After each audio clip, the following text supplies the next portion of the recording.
Hi guys, welcome to my YouTube channel. My YouTube channel named Fantasy and Reality. Yan guys, yung final score ng Yahoo Fantasy Basketball League. 12 teams, 9 categories head to head. Tatlong category lang yung pinanalo ko, yung free throw percentage, yung block at saka turnovers lang. Yung 6 categories, medyo natalo ako kasi 2 games lang yung inilaro ni Nikola Jokic nung week 23 na finals. Yan ang aking final lineup.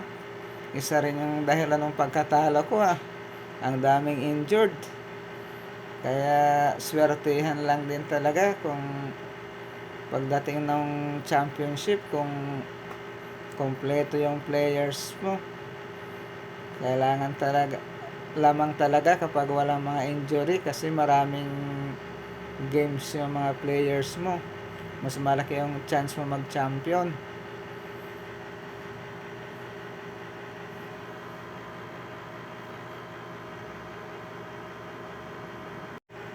Yan yung naging final standing.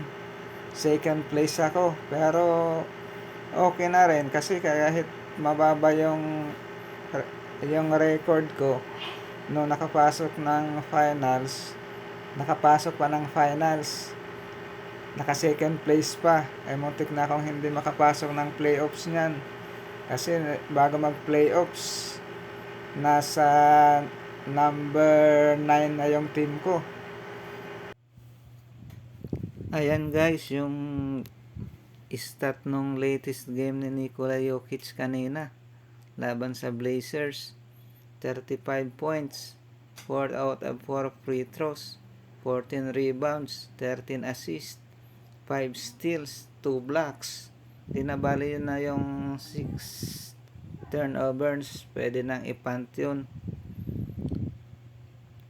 Yung masasabi ko talaga kay Nikola Jokic,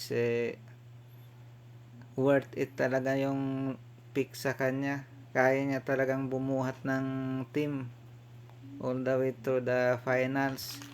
Sayang nga lang at 2 games lang yung nilaro niya nitong final week.